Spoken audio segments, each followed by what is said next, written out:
This is the garden question and answer video that I do every Sunday. You can ask gardening questions down in the comment section below this video. So just your comment is your question. I occasionally get an email here or a message on Instagram or something like that about where to ask a question. Just here at this video this week, we pick from those for next week. Got a lot of questions. Steph has written down 20 plus questions from last week. Again, you guys just do a great job asking interesting questions, relevant questions every week. So thank you for your participation in the video. The weekly garden planner is $50 off for the rest of this month. I added a vine pruning list to it this week. I talked about it like a month ago, and I just got around to finally getting that up. So now there is a shrub pruning guide, shrubs, trees, perennials, and vines. I don't have every plant you could possibly come up with in those lists, but they are very long lists. Like the shrub list is a lot of different shrubs, and it's basically when to prune them, or timing, you know, whether you prune them in the late winter. So if you just want to look up, you know, anything that's in there, you know, crepe myrtle would be on the tree list, the red bud would be on the tree list, the abelia back there would be on the shrub list, so on and so forth. And it would tell you prune before they, you know, in the late winter, prune after flowering, you know, whatever the requirement is. So that got added to the weekly garden planner. So again, we're continuing to add to these things, but I also added it to the Learn to Garden video series as well. And I finally got the fourth Steph design video up on the Learn to Garden video series.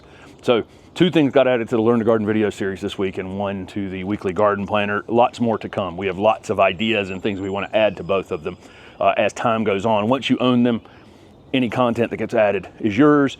So the weekly garden planner is $50 off for the rest of this month, and there's a $25 code below the video for the Learn to Garden video series. It's always there.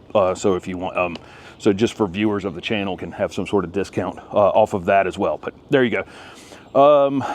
So somebody wanted to see the stained glass that was sent in, you know, after Holly, you know, I find myself with a lot of memories of Holly this week because I was editing a tree video that you guys will have seen before this, and one particular piece of footage near the end of it that I had. I put up a tree video. Hopefully, as you're watching this, I'm filming this before that video is going up, so I'm hoping I get that video accomplished, of 50 ornamental trees. It's a big, meaty video. 46 of them were shot in one nursery, and then I was looking to find some old footage of some other trees that I had filmed, and one of them was the Empress of China dogwood out in the front garden, and Holly's in it. So every week I get, you know, it's just every piece of old footage I have basically has her in it. But here's the stained glass that was sent to us. Somebody had asked to see it last week. As you're looking at this, it's beautiful.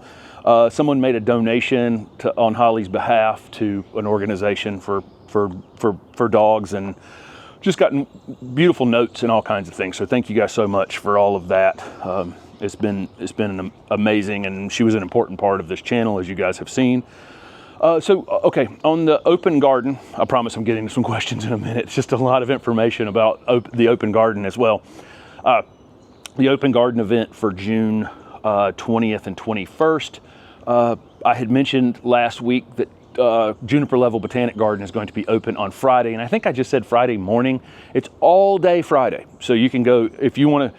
If you're coming to our garden on Saturday, if you got Saturday tickets, you can now come a day early if you want to, and spend the day over at Juniper Level Botanic Garden.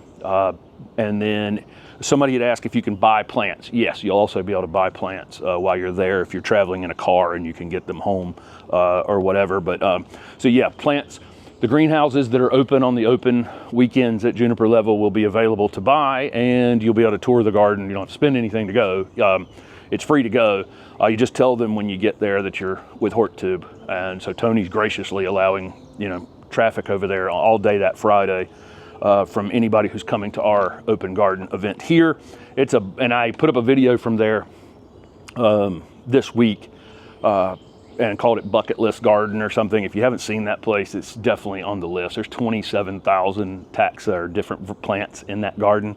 It's pretty unbelievable. I mean, it's one of the probably best collections on earth in that kind of space. for sure.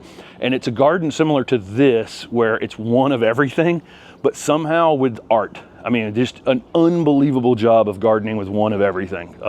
It really is beautiful to look at. And I meant to mention in that video that Tony won the Veitch Award. I think it's pronounced Veitch Award, which is one of the highest. It's the Royal Horticulture Society's honor.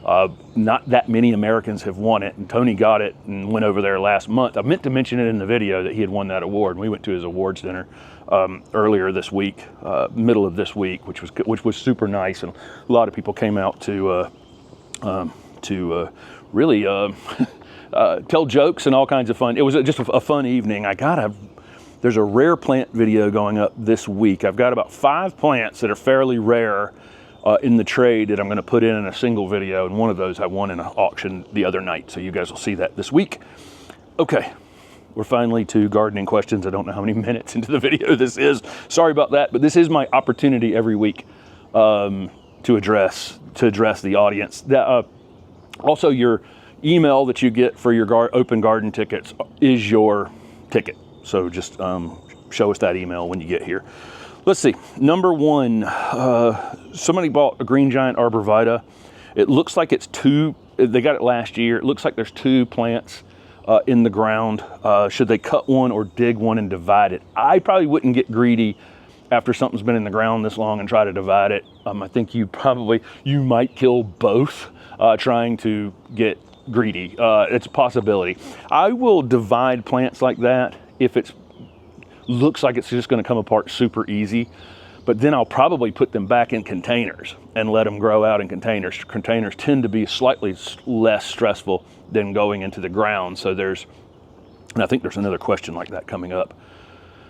But if I was going to divide them, I'd have probably divided it when I bought it in the container, and then put it in 2 containers, let them recover a bit, and then put those 2 plants in the ground. At this point, I might just cut one directly to the ground as low as possible, if it is in fact 2 plants, and try to get rid of one of them that way, because I don't think long term, those green giant arborvitae can get 60 feet tall plus, so I don't think it's going to be a good idea to have 2 of them planted that close together in the future. Let's see.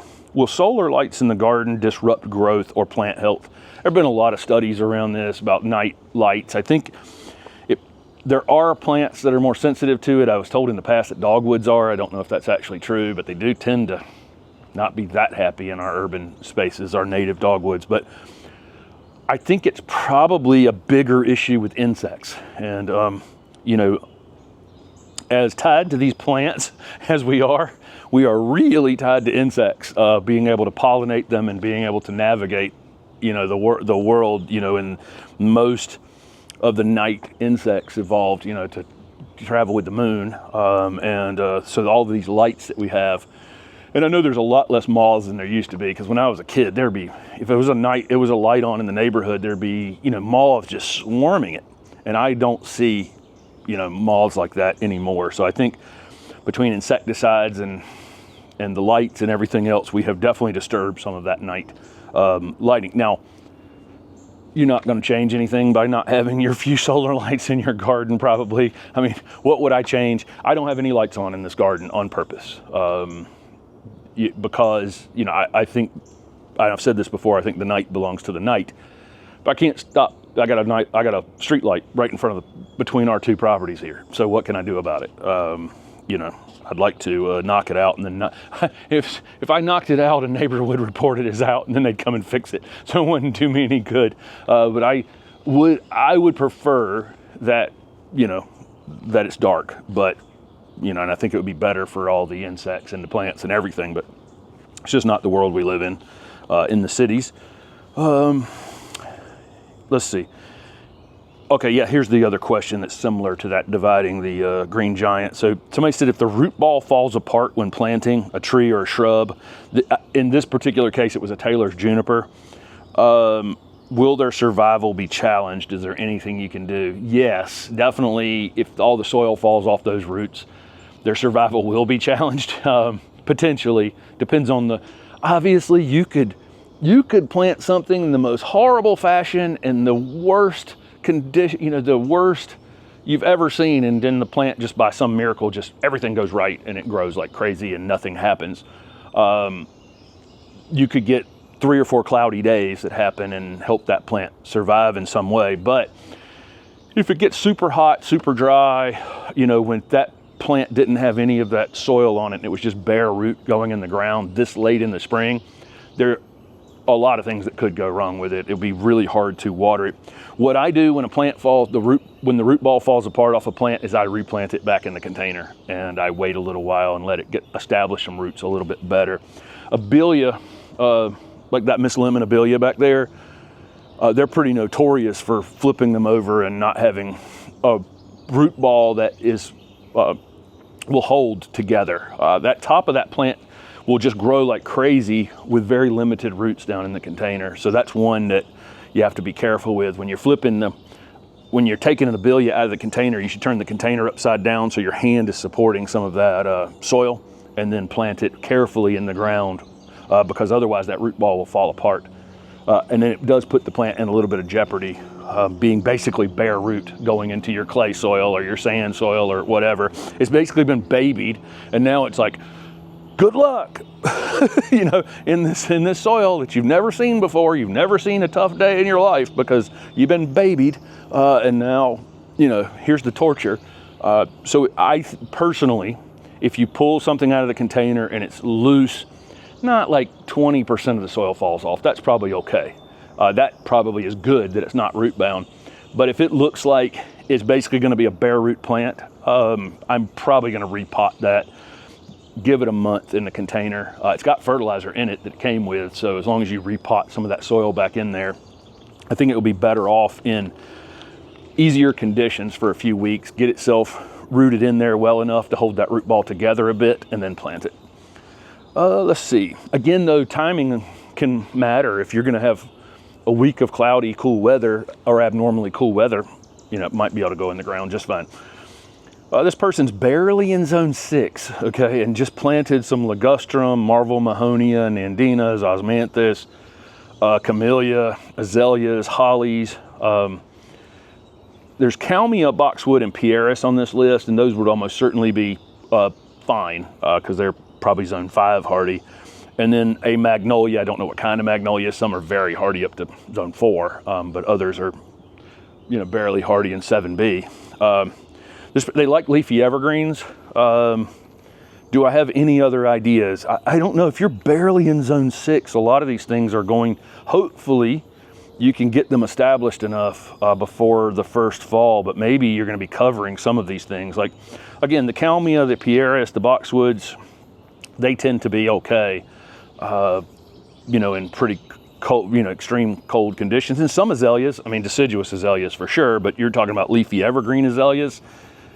You know, I mean, the other suggestions for leafy evergreens would be rhododendrons. There are some laurels that are that hardy, but a lot of these other things, the ligustrum and, you know, the Nandina says zone 6, but if you're barely in zone 6 or you just recently got moved into zone 6, you know, Osmanthus is, you know, even the zone 6, you know, Osmanthus are probably tricky in zone 6A.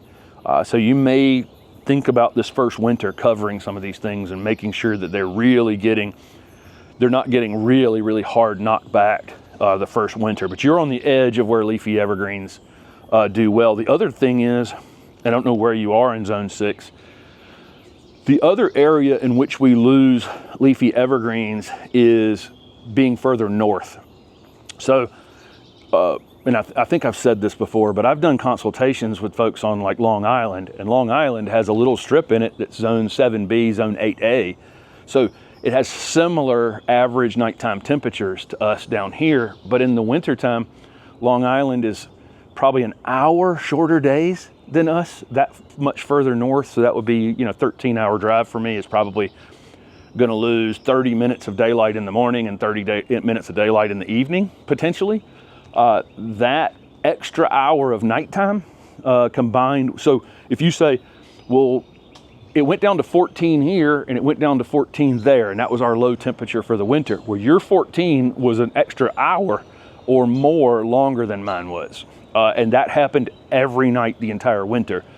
You got an extra amount of time, and with less direct sunlight on them to thaw the soil out during that thing. So it can be more than just nighttime temperature. It can also be the amount of time you spend at those temperatures.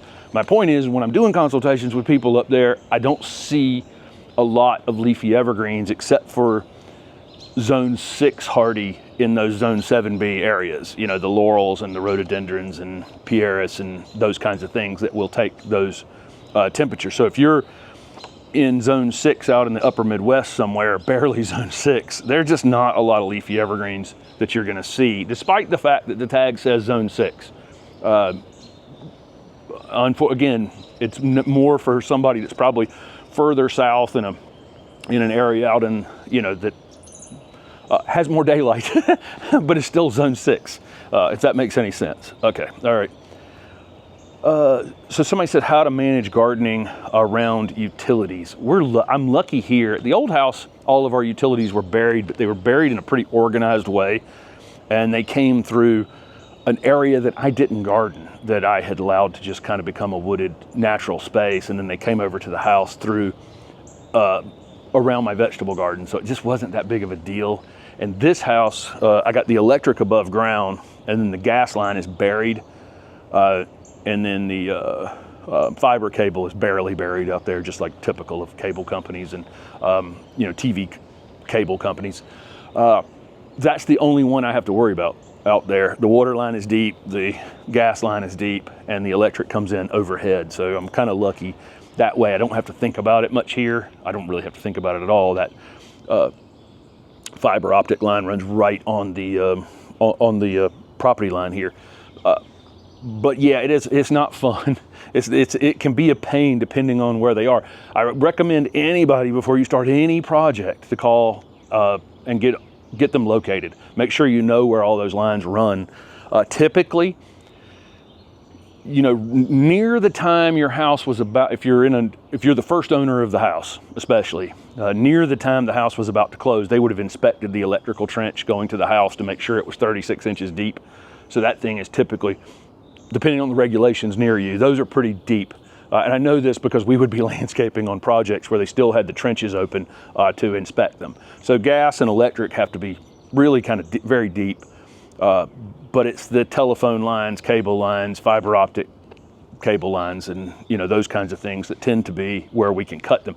But get them marked initially so you know exactly where they are. And then, you know, I did landscape jobs for years, and you know, if I get a landscape plan and it happens to have a cable line running through it, I still had to landscape it.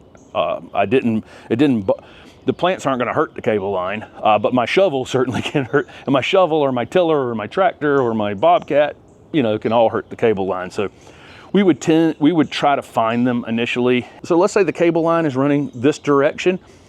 If I dig with my shovel turned like this, parallel to it, okay, then I can find the cable line without cutting it. I always had to tell my guys this. They'd be, hey, locate that cable line so we can figure out where it is. We sometimes pull them up and then rebury them, you know, in the process of the job.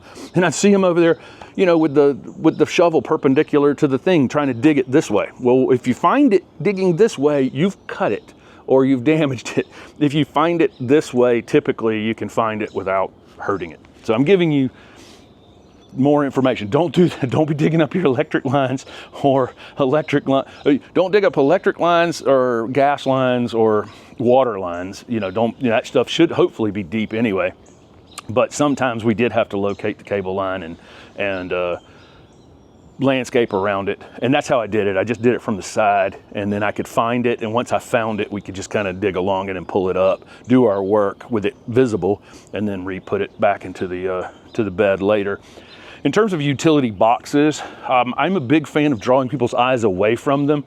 So if you share an electric box with somebody, you know, frequently I'll see people put like 3 shrubs, you know, in front of it.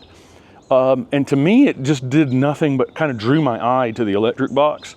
I like to make those beds kind of teardrop shaped and sweep away from the electric box. So it seems like a large planting. and it kind of takes your eye away from the electric box rather than, hey, here's an electric box. You can clearly see I'm trying to hide an electric box.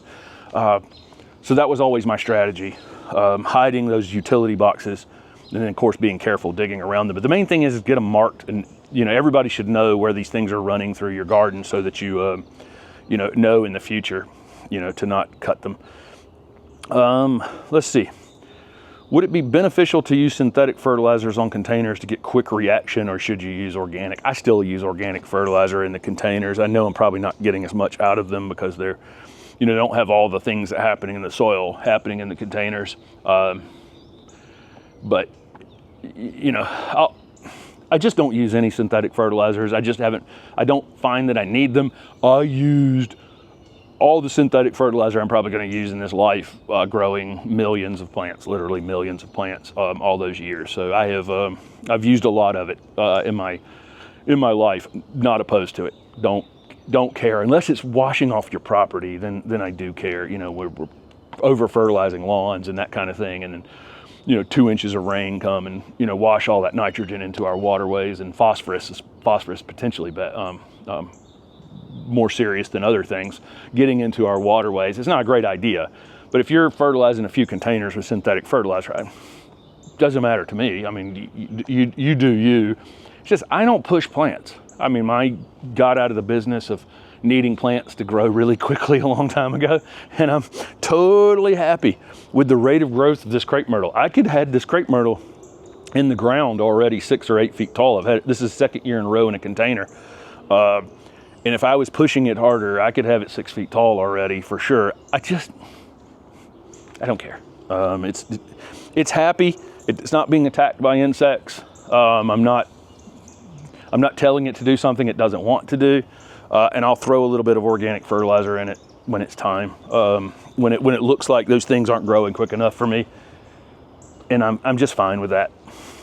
So somebody asked, I talked about using rock dust in the containers because they are missing, some of those nutrients that, are available in the ground. And somebody said, is azomite worth buying? And what does it do? Yeah, so it's just rock dust. When your plants are growing in the ground, whether you have sand or clay or whatever it is, that soil is just kind of ground up rock and organic matter and other things all combined together that contain nutrients. Nutrients are locked up in them. That's what your beneficial microbes are able to do, is to break into that and make some of those materials available to your plants. In your containers, whether they're peat moss or coconut coir or compost or whatever the heck's in them, they have a limited amount of that material in them. So yes, adding something like azomite or some sort of rock dust to the container is a good idea, because it will, at least those things will be available in that container. Whether you have the life in the container to make it available to the plants, I don't know, but yes, it should be beneficial. Can't find shale or grit. Is it okay to subsidize pelletized gypsum for drainage? I would definitely not use pelletized gypsum. Gypsum will change your soil, for sure. It is calcium that you may or may not need. So if you were going to substitute expanded shale or grit in your containers, or in beds where you're planting things that need sharp drainage, where they need water needs to drain away from them, like for me, agapanthus don't like winter wet, agave doesn't like winter wet, so we'll plant those in some expanded shale. If you can't find it, then you'd probably be better off, I mentioned last week, perlite. Just wear a mask when you use perlite, but perlite is just a neutral product. It's not adding or taking away anything from your soil, so the only thing it will affect is the drainage, which is what you're trying to do. Gypsum will literally change your soil. I've talked about gypsum in the past. If you haven't seen, talk about that, and I actually, in some of my presentations this year, I've talked about gypsum, changing soil. People, recommend people use gypsum for clay soils to break up clay soils, and I've talked about in my live presentations to not take that advice without a lot of consultation. It not only breaks up the clay and allows drainage through the clay. When you break up that clay like that, you can lose other nutrients as well. So it can actually have some harmful effects. Okay, what is considered a protected space? And then does it depend on what you're protecting from? What does cold protection look like? It's mostly about wind. So if we go back to that person who's planted Nandinas and Marvel Mahonia and Osmanthus and Camellias and things that are rated for zone 6, but they're in a northern area, zone 6, and they're barely in zone 6. The winter wind is the biggest enemy of those leafy evergreens, because if the ground freezes solid, and it almost certainly will for some period of time, how does that plant get water up into the top? And then the wind blows, dry wind blows across the top of it and dries those leaves out without the water being able to be replaced because it's locked up in the soil. You see where the problem lies. So it's mostly about wind protection. So you have all kinds of microclimates around your house. It can be that the house itself, the structure itself can block wind. Obviously a 6-foot tall, picket fence can block wind. You'll have areas, we have gas heat in this house, so that area where the gas pack is over there tends to stay a little bit warmer. The west side of your house, or in the winter, the south side of your house in more northern areas, if it happens to be a dark color, it'll probably absorb a little of the sun's energy during the day and possibly be helpful. So everybody has little pockets probably in their gardens where they can try some things that they don't think they can try. But that's when having them in places or having some sort of evergreen that is winter hardy in your area be the block for something you're trying to push the limits on. Okay. This person made a 30 by 20 native meadow, but it's now all Japanese stilt grass. Gosh, I can't stand that stuff. Is there any way to reclaim the space? You would almost have to dig up the perennials that you put into that native meadow and then kill the Japanese stilt grass and then redo it and try to raise the area a bit or create some drainage in the area. That Japanese stilt grass needs consistent moisture, and we have a couple spots. This lot drops off and then kind of levels out into the neighbor's garden back there. So that area where we're putting the native garden, it's great that it's going to hold a little bit more moisture, because a lot of our native plants don't mind that seasonal moisture change. But it's created a couple spots over there where I think I'm going to have some stilt grass issues, because it's all over the city of Raleigh. It's just, and I think the deer, they don't eat it, but they take the seed with them and move it around, and we have a deer in here occasionally, and so I think that seed just going everywhere. But if this was a perennial native meadow, you'd almost need to dig the perennials up and then kill this and then create some drainage in there. Otherwise, the seed bank that stuff creates is just like, you could spray it and then a month later it would just be right back, probably, because there's so much seed available down in the soil. So another strategy you could use, it probably doesn't like hardwood mulch areas. I see it growing more in compost type areas. So if you created a native meadow where you may have to say, I can't have a native meadow where I rely on reseeding. So, things like poppies or, that reseed themselves, but probably not going to be something you can use in an area like this. And you probably need to put some sort of mulch cap on it and use true perennials that you're not relying on them to seed themselves. If you're relying on anything to seed itself, the stilt grass is going to seed itself too, and you're going to have it every year. So for me, I'd probably pull the true perennials that you want to save out of there, kill the stuff, see if you can mound it up, create a little bit better drainage in it, and then cap it off with mulch and plant your perennials in that. I think it's probably the only thing you can do.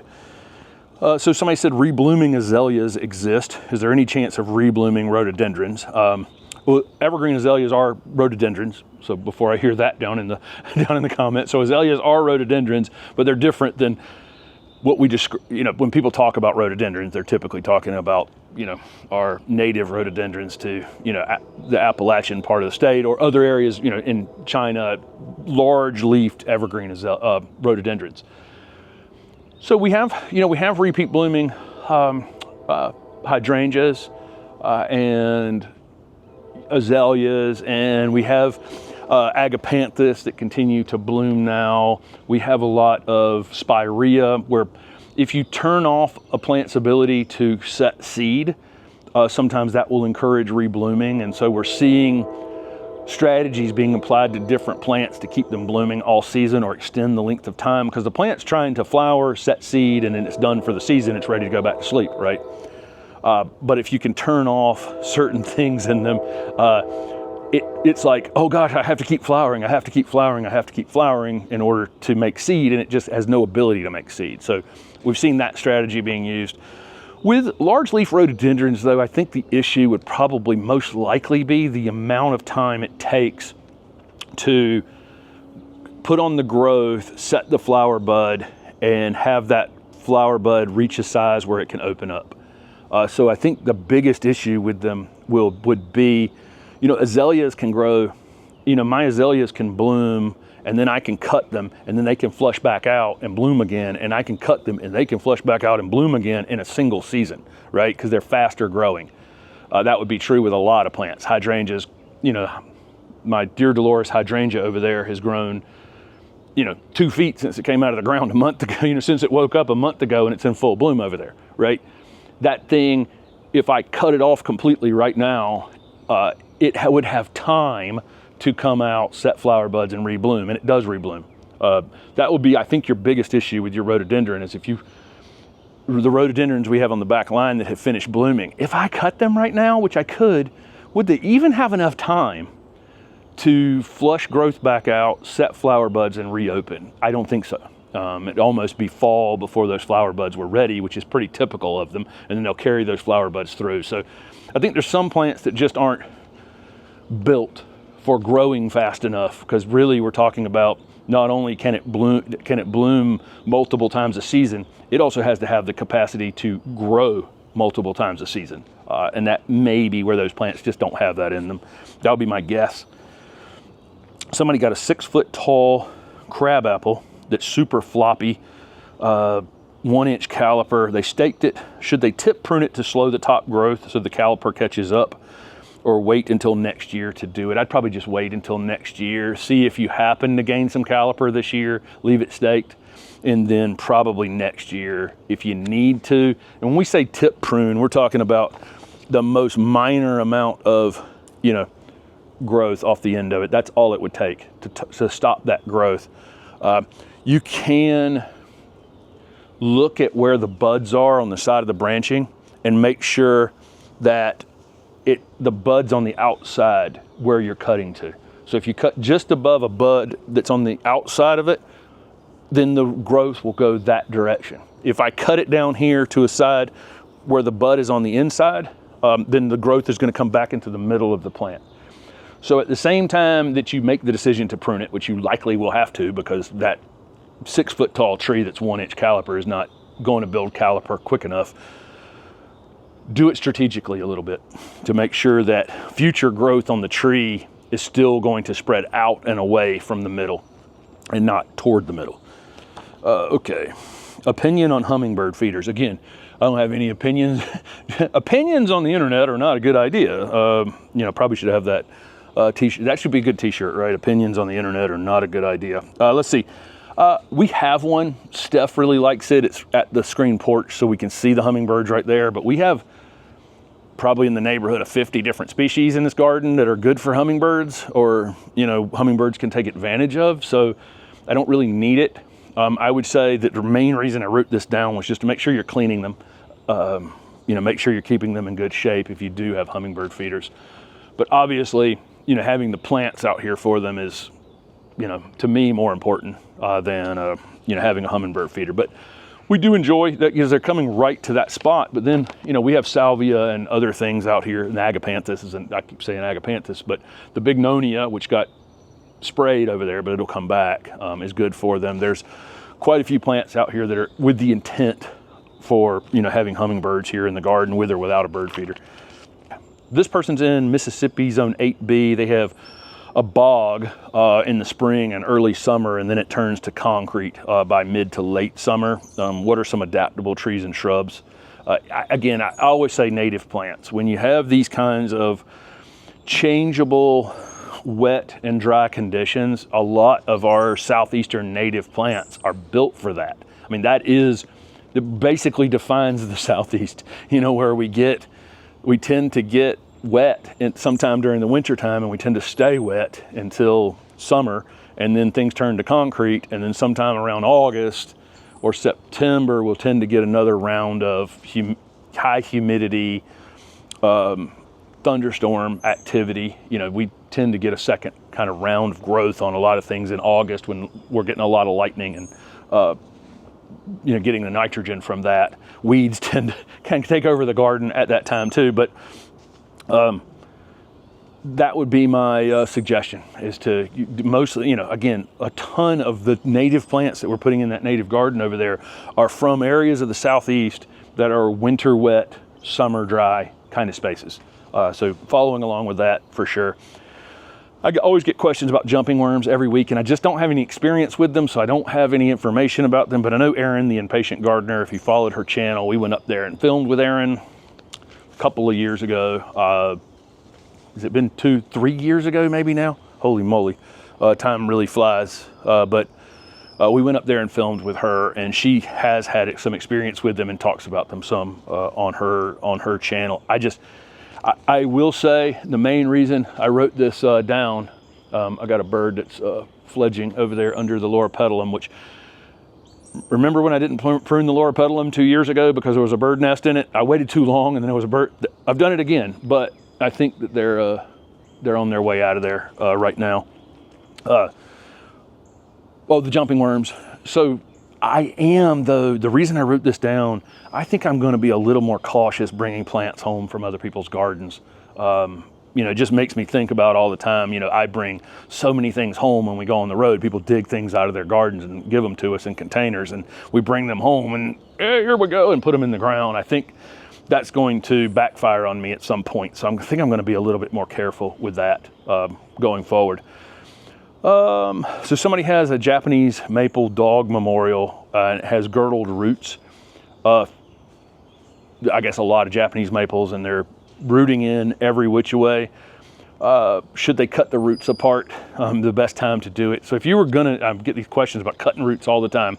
If you're gonna cut any roots on anything, you would do it when they're dormant in the winter time and not while they're actively growing.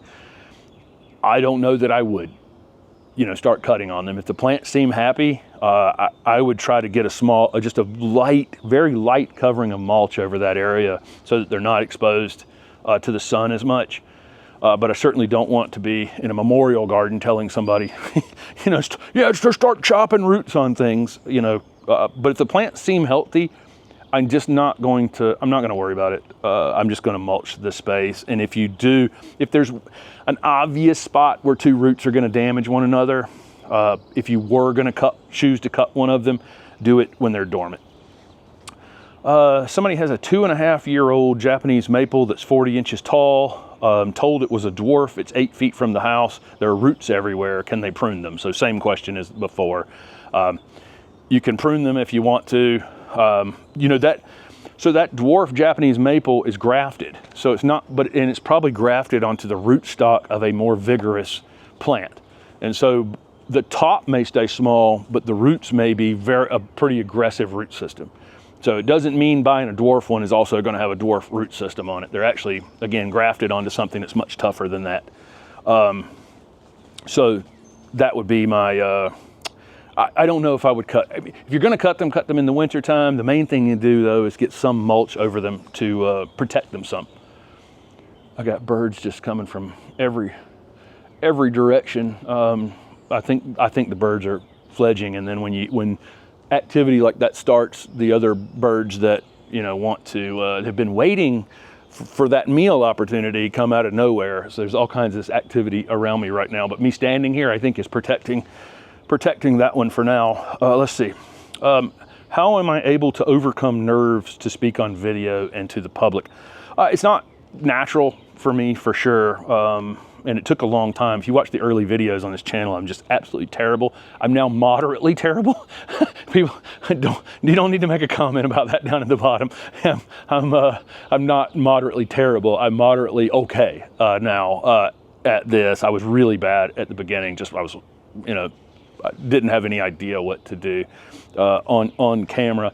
I would say that overcoming nerves sometimes is jumping into something. So when my son was playing baseball and basketball, I ended up coaching one of his basketball teams by accident. I was called out of a crowd basically because they didn't have enough coaches. Coached a basketball team, coached a baseball team, and then ended up as the vice president and later the president of that Youth Athletic Association, and had to be up in front of groups all the time. So it was more just jumping in and doing it. Somebody had to do that job, and that job required talking to large groups of people about, hey, we need more help, and we need more volunteers, and we need this and we need that, and then from there, having done all this retail selling plants over the years, and then of course now the channel, and then the public speaking thing, coming from there. Sometimes it's more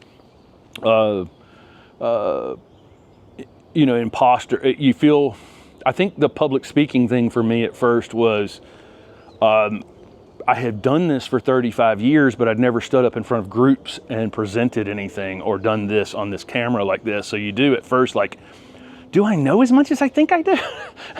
You know what I mean? Like, are there other people that know just way more than me? And I'm like, I don't really know what I'm talking about. So there's that. I'm speaking at the plant symposium in a few weeks, and, most of the people that are, half the people I've ever seen speak at this event have PhDs, and so you're just, there's that, overcoming that. But I've been doing this for 40 years. I've done all parts of it. I'm confident and capable. I will probably say something wrong at some point, out in the world. And that's just, if you say enough words, you're probably going to say something that's not correct.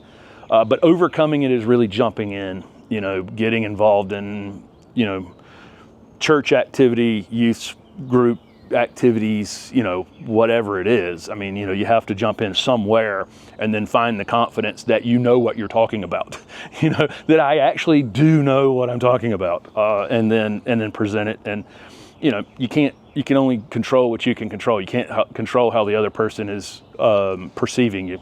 You can't control that part. Okay, enough about that. So somebody has a massive magnolia, they limbed it up enough so they could walk under it, but now they have to clean up a massive amount of leaves daily. How to manage the leaves. I don't know that I would manage the leaves. If you've left it in some way where you can't have lawn underneath it in all likelihood. So you're probably, this magnolia is probably barely in the frame, but it's got 10% of the leaves on it are yellow right now. They're going to drop off over the next month. It's just kind of normal what they do. And that one I have limbed up enough so we can work back there. It's just over the property line. But that's just life with one. I mean, unfortunately, I love evergreen magnolias. They're one of a great native, are great native trees. I don't want one in this garden. There are plenty of them in the woods. There are plenty of them everywhere, and there's enough of them in other people's gardens that I just don't want one. They have surface roots. They have those giant leaves that are hard to deal with. They have, even the cones where the seeds are. Or, you don't want to walk on those things. It's just, I love them, but I don't want one. And that's okay. But there's one right there. And I don't think you can do anything about it other than mulch under it and say, this is bed space. This is not, a space to have turf or anything like that. In terms of breaking them apart, I think the best thing to do if you were going to rake them up would be rake them up for a while and then take them out to your driveway and then run over them with the lawnmower so that you can cut them up some. Probably going to dull the blade on your mower. Somebody says, is it too late to plant hydrangea? Doesn't matter the variety. In northern Alabama, no, I would think you can. I plant 12 months out of the year. Northern Alabama's got a similar climate to me here in Raleigh. I'm planting 12 months out of the year. It doesn't bother me, especially if you're only planting like one. Like at this point, would I want to go in and plant 75 or 80 plants? Because I know at this point, I'm going to have to watch them through the summer. It's already May. And so I'm going to be responsible for them for the entire summer. Probably not. But should I plant one or two plants here or there? Yes, you're just going to have to be responsible for them through the summer. Because they're probably not going to be established enough to support themselves in July heat. Is it too late to transplant Fire Chief arborvitae? They're in Indianapolis. Temperatures are in the 80s. You might be able to get away with it, but for me, I would probably wanted to have done it 2 months ago, just because, well, a couple reasons. I mean, one, obviously it's getting close to summer, so transplanting things is much more likely to cause them harm. This crepe myrtle, if I was transplanting this thing in the ground, I could just cut it right now a little bit to slow the growth down on it, and that would help offset. That Fire Chief arborvitae is not as likely to be fond of being pruned at the same time. So just because it's a conifer, I'm a little worried about it because I can't really see when it's dry. It's really hard to figure out whether you're going to be overwatering it or underwatering it. I'd almost wait till next winter.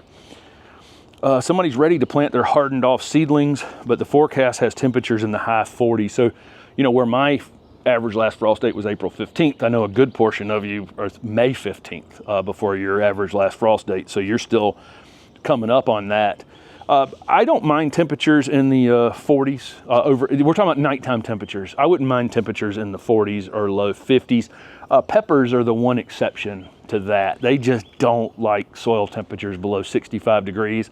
I think the main thing would be looking at your soil temperature. And you can, you know, if you Google soil temperature in my area, you'll find a website that has the soil temperature in your area at that time. I'd like to have that soil temperature above 65 before I'm putting in those annuals, vegetable plants, those kinds of things. Or you can get a cheap soil thermometer from Amazon, which I have probably in my store linked below the video.